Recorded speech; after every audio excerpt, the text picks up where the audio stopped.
Briefing में स्वागत है।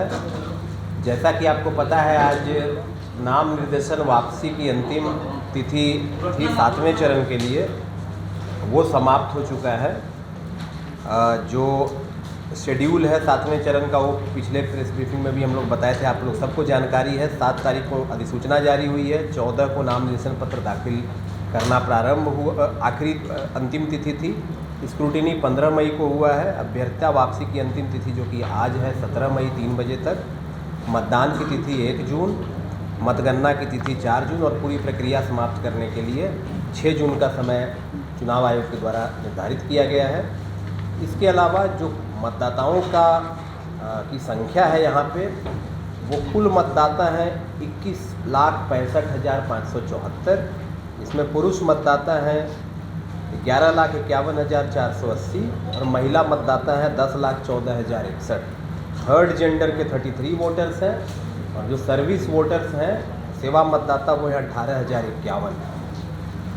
ज़िले में अगियाँव बाई इलेक्शन के लिए भी अधिसूचना जारी की गई है और वहाँ के आरओ हैं DCLR पीरो श्री वरुण्य कुमार। जो पोलिंग स्टेशन की स्थिति है, एक पोलिंग स्टेशन वाले, कुल जो हमारे बूथ की संख्या है वो है 2249। ये 1285 लोकेशन पे अवस्थित है। एक पोलिंग स्टेशन वाले 658 लोकेशन है, 2 पोलिंग स्टेशन वाले 420 लोकेशन है, 3 पोलिंग स्टेशन वाले 111 लोकेशन है, 4 पोलिंग स्टेशन वाले 73 लोकेशन है, 5 पोलिंग स्टेशन वाले 16 लोकेशन है, 6 पोलिंग स्टेशन वाले 5 लोकेशन है और 6 से अधिक पोलिंग स्टेशन वाले केवल 2 लोकेशन है। जिले के कुल मतदाताओं की विवरणी आपको दी जा चुकी है। सर्विस वोटर्स 18,051 हैं, जिनके लिए ETPB के तहत वोटिंग की व्यवस्था रहेगी। पर्सन विद डिसेबिलिटी जो कि निर्वाचक सूची में इलेक्टोरल रोल में मार्क किया गया है, इसमें जिले के कुल 19,329 वोटर हैं जो कि पर्सन विद डिसेबिलिटीज़ हैं। इसमें विजुअली इम्पेयर्ड 2,376 मतदाता हैं। लोकोमोटर डिसेबिलिटी के 10,050 मतदाता हैं और अदर डिसेबिलिटी के लिए 6,903 मतदाता हैं। इस बार चुनाव आयोग के द्वारा एक और सुविधा दी गई कि जो 85+ के वोटर्स हैं, सीनियर सिटीजन, और जो पर्सन विद डिसेबिलिटी हैं, उनके लिए भी होम वोटिंग का प्रावधान था। उसके तहत कुल हम लोग के पास 85+ में 226 ऐसे मतदाता हैं जिन्होंने होम वोटिंग ऑप्शन को चुना है और इनकी होम वोटिंग की प्रक्रिया कराई जाएगी। और पर्सन विद डिसेबिलिटी में 186 वोटर हैं अलग अलग विधानसभा क्षेत्र में जिन्होंने होम वोटिंग के ऑप्शन को चुना है। अगियाँव असेंबली कॉन्स्टिट्यूएंसी बाई इलेक्शन में भी कुल 42 मतदाताओं ने होम वोटिंग को चुना है, जिसमें 14 मतदाता हैं जो कि 85+ एज ग्रुप के हैं, सीनियर सिटीजन, और 28 हैं ऐसे एब्सेंटी वोटर जो पर्सन विद डिसेबिलिटी है। ट्रेनिंग का कार्यक्रम, हम लोग का जो द्वितीय चरण का ट्रेनिंग है वो 19 तारीख से प्रारंभ होगा। ये असेंबली कॉन्स्टिट्यूएंसी वाइज होता है। कल माननीय सामान्य प्रेक्षक महोदय की उपस्थिति में पर्सनल रैंडमाइजेशन किया जा चुका है। तो अब जो हमारे सभी कर्मी हैं उनका पार्टी फॉर्मेशन हो गया है। वो असेंबली सेगमेंट कहाँ ड्यूटी करेंगे ये निर्धारित किया जा चुका है। किस बूथ पे उनकी ड्यूटी लगेगी ये हम लोग 2 दिन पहले उनको बताते हैं। तो उस सेकेंड जो रैंडमाइजेशन हुआ है उसके बाद ट्रेनिंग विधानसभावार महाराजा कॉलेज में 19 तारीख से शुरू है और उसी क्रम में उसमें जिन लोगों ने प्रपत्र 12 भरा है वो वहीं पे वोटर फैसिलिटेशन, जो उनका फैसिलिटेशन सेंटर है वहाँ पे वो पोस्टल बैलेट के माध्यम से वोटिंग भी करेंगे। तो ये प्रक्रिया भी 19 तारीख से प्रारंभ होगी। इसके अलावा डिस्पैच सेंटर हम लोगों ने 7 विधानसभा के लिए 5 बनाया है ज़िले में। संदेश विधानसभा क्षेत्र के लिए बाजार समिति है। बढ़हरा और आरा 193 और 194 विधानसभा क्षेत्र के लिए हरप्रसाद दास जैन महाविद्यालय को चिन्हित किया गया है। अगियाँव बाई इलेक्शन और अगियाँव जो असेंबली सेगमेंट है उसके लिए रामदहीन मिश्र +2 उच्च विद्यालय घड़नी को डिस्पैच सेंटर बनाया गया है। तरारी 196 के लिए राजकीय कन्या +2 विद्यालय आरा को चिन्हित किया गया है और 197 जगदीशपुर और 198 शाहपुर के लिए राजकीय पॉलिटेक्निक का किला जो है जगदीशपुर में उसको चिन्हित किया गया है। ईवीएम का फर्स्ट राउंड जो रैंडमाइजेशन है जिसमें ईवीएम को assembly segment wise randomly allocate किया जाता है, वो हम लोगों ने कर चुके थे 30 तारीख को पिछले महीने के। और कल शाम 4 बजे ईवीएम का जो सेकेंड रैंडमाइजेशन है वो सभी जो कंटेस्टिंग कैंडिडेट हैं और जो सामान्य प्रेक्षक हैं उनकी उपस्थिति में किया जाएगा, जिसमें ईवीएम को कौन सा ईवीएम किस बूथ पे जाएगा वो रैंडमली एलोकेट होगा। ये लोकसभा के लिए भी किया जाएगा और यही काम अज्ञाओं जो उपचुनाव है उसके लिए भी जो निर्वाची पदाधिकारी हैं अज्ञाओं की उनकी उपस्थिति में किया जाएगा।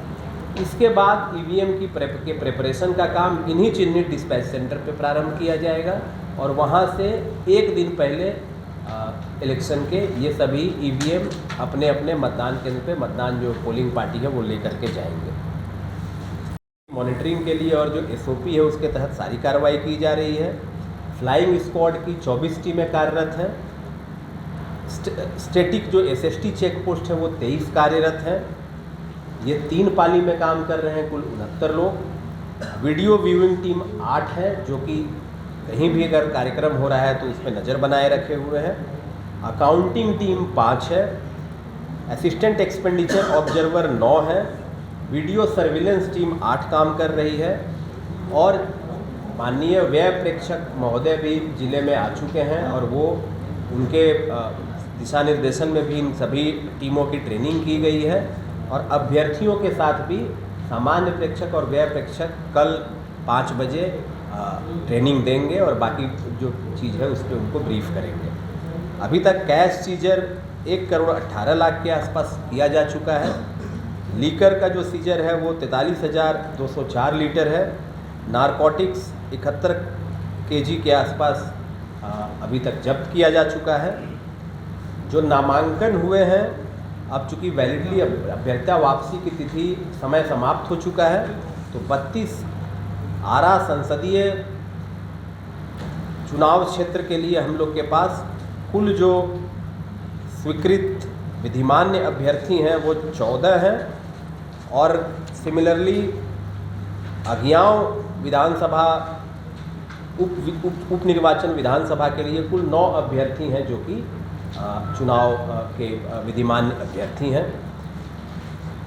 इनकी जो सूची है, आर.के. सिंह भारतीय जनता पार्टी, मनमोहन सिंह राष्ट्रवादी जनलोक पार्टी, सुमित्रा देवी जागरूक जनता पार्टी, धर्मात्मा Sharma socialist unity centre of India, ये इंडिविजुअली आपके साथ शेयर कर दिया जाएगा।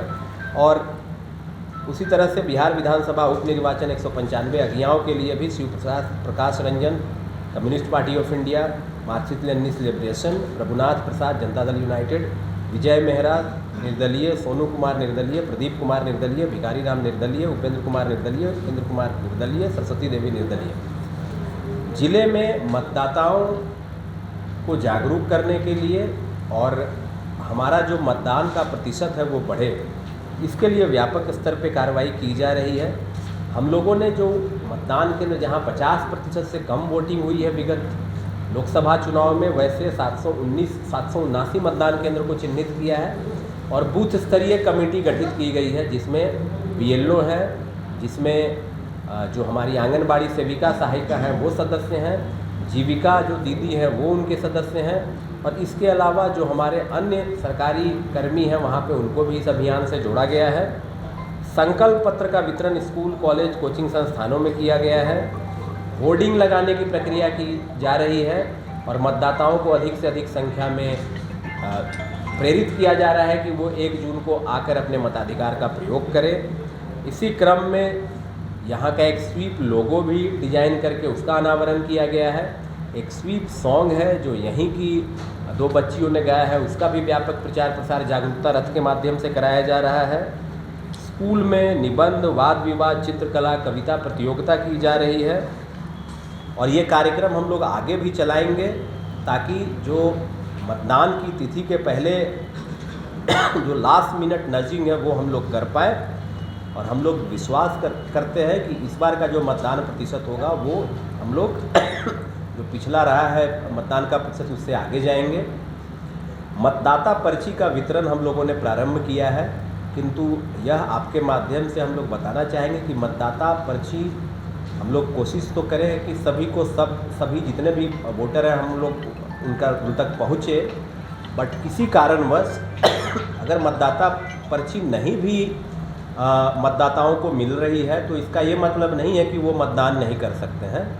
मतदान के लिए निर्वाचक सूची में नाम होने चाहिए और जो वैकल्पिक दस्तावेज हैं भारत चुनाव आयोग के द्वारा, उस वैकल्पिक दस्तावेज का कोई भी पहचान पत्र ले जाके मतदाता मतदान कर सकते हैं। तो ये जो मतदाता पर्ची है वो अतिरिक्त सुविधा है, बट मतदाता पर्ची जिन्हें नहीं भी मिल रही है वो भी एलिजिबल वोटर्स हैं।